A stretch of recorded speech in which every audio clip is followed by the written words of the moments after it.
At the core of every science fiction and fantasy writer is one singular insecurity. Am I boring the reader? We spend so much time building cool worlds and systems and details, but learning how to present that information to the reader is a skill. And that means it takes practice. And it takes feedback to do it right. And if you don't do it right, you end up with the dreaded info dump. And that's where you can lose readers. So in this video, we're going to look at good and bad examples of world building and figure out how, when, and why to tell your reader about your world. Let's talk exposition and world building. Creating a world, a magic system, cultures and cities and nations and political strife, that's one of the fun parts of writing.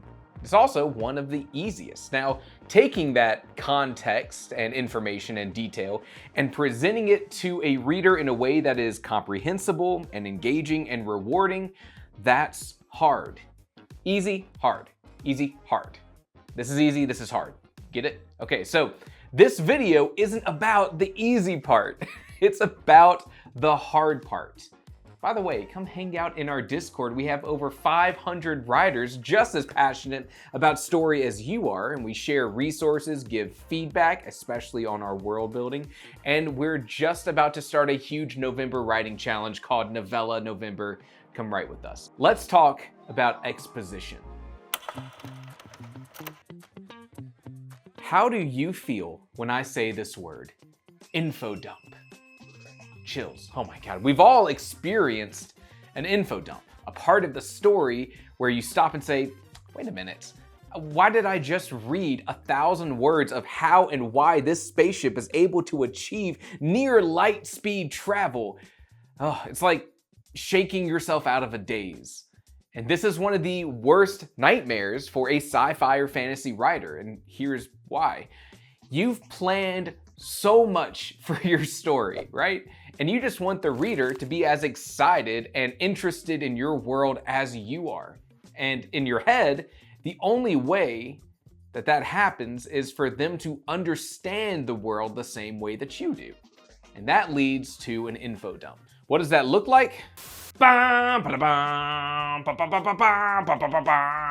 Of course, this is an info dump. That's an easy call. And I think there's a pretty basic question that comes up with poor exposition with all of these kind of info dumps like Star Wars, and it's this. Are info dumps all bad? Just launching information at the reader, is that bad? And the answer is largely yes. Different genres though, bear with me, different genres have different levels of tolerance for that sort of exposition though. Science fiction and fantasy, especially the more technical and epic of those two genres, tend to be more accepting of processing and understanding these info dumps. But other genres, maybe not so much. Let me fix the beanie. So how do you tell if you've written an info dump? Well, simply put, how involved is the present scene in the information that you're giving to the reader? That Star Wars intro plays before you even meet the characters of the movie. Why should a viewer care about all of that information if we don't even know how or why it will be useful to us? The present narrative of the movie isn't present at all in that info dump. It's all past context before we really know what's going on. Are you telling me that if a viewer entered the movie theater 5 minutes late to Star Wars that they wouldn't be able to figure out what's going on? And it's the same thing with books. If you remove the reader from the characters and their actions and their interactions between each other in order to tell me information about the world, that is info dumping. You've paused the world of the novel to tell me about the world. We've gone from narrative to history lesson. That's the info dump. Now, I'd love to find you an info dumping example from a book, but most of the time, an editor will catch this and cut it from the story. What was that? Wait, no, it can't be, not here, not like this. I'm Neil Stevenson. Neil Stevenson, I knew you would come in handy one day. Neil is one of the great overly technical science fiction authors, and part of his style is the well-researched info dump. And here's the thing, readers of Neal Stephenson like that about his books. And this is why genre conventions are incredibly important to be aware of. You might write in a genre where info dumps of technical details or world building would be largely a no-no for other genres. But in your genre, it's a good thing. It's what readers want. It may even be what they expect. So while for most of us, an info dump is something to avoid, in some genres, it's not clearly a bad thing.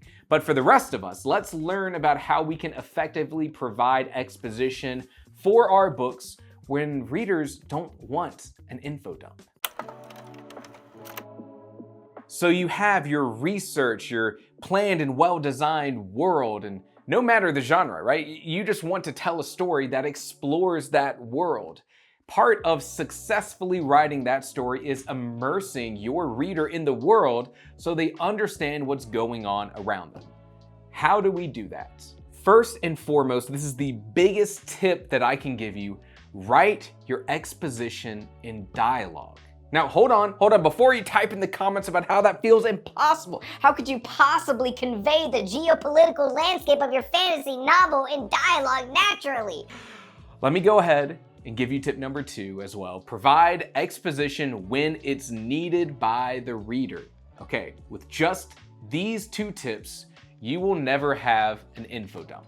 It's that easy, right? Here's why.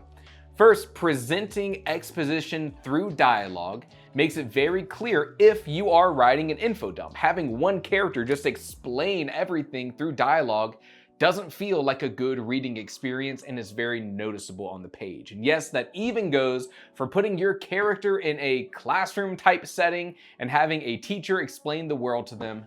Don't do it, all right? If you find that monologues of exposition are happening, then there you go. That is a sign that you're info dumping. It doesn't just have to be in the narration. And by not giving all of the information at the same time, you avoid these big walls of text. You don't need to explain your magic system all at once. And I know someone out there really needs to hear that. You don't need to do it. You don't need to explain the political nature of the fantasy city that you're in all at once. Instead, cover these concepts as they become important in the narrative. There's a reason that so many stories follow a character that is being newly exposed to a world. Luke Skywalker learning about the Force, Harry Potter going to Hogwarts for the first time. Let's look at an example of good exposition from the prologue of A Game of Thrones by George R.R. Martin, our buddy, our pal. I chose this example because we all know that A Song of Ice and Fire is built on a ton of world building. So how does an author introduce us to this complex world? I'm not gonna read all of this to you, but you should check out this video that I've done to see a full breakdown on how this prologue sold 90 million copies. That's crazy. The prologue starts with dialogue. Right off the bat, a character mentions the wildlings. Who are the wildlings? Well, look, you as the reader don't really need to know that right now. So the author doesn't interrupt the story to tell you. The reader just uses context to figure it out.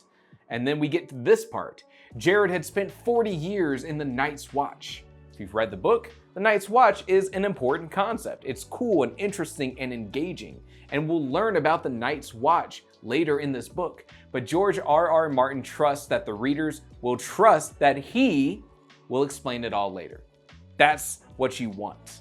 Now, we start to get more exposition later in the prologue. Jared had spent 40 years in the Night's Watch. Will had spent 4 years on the Wall. Again, we don't get an explanation of these things until much later, and that's okay. We can use them in our story and just tell the story. Readers want to trust the author. They trust that the author wants to give them a good experience. And until you break that trust, readers will be along for the ride. But you and I, the writers, well, we're very different than the reader. What if poor exposition slips by our notice and still makes it into our draft? Hello, big point here. I need you to pay attention. All of this advice is not drafting advice, and worrying about your exposition or if you're writing an info dump should not stop you from writing your story. When you are writing your first draft, don't freak out over this. All of this exposition and info dumps, doing it right or wrong, this is editing advice. In fact, pretty much anything you come across relating to writing well is editing advice.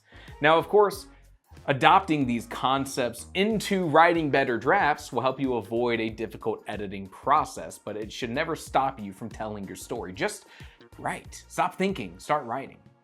Once your draft is done, though, then you can work on making sure that your exposition is solid, and that takes feedback. Ooh, scary. You, dear author, are too close to the story. You know too much. Get him! He knows too much! You need a fresh perspective, and that's where developmental editors and beta readers come in handy.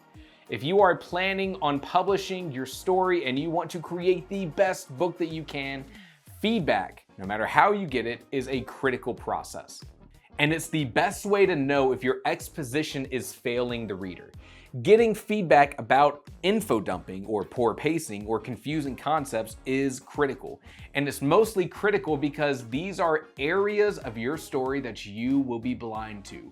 You know too much. Feedback is critical, and that is your best friend when it comes to understanding if you are info dumping or have poor exposition. But here's my question to you. What are your best tips for creating exposition? Is there anything you disagree with me on? Anything you want to add? Put your thoughts in the comments. Exposition done good or bad? Give me some examples. Everything's great. I want to see it. If you enjoyed this video, let me know by liking it and subscribing to the channel for more writing concepts. I want to help you become a stronger writer. Check out some of these other videos, and as always, thank you for watching.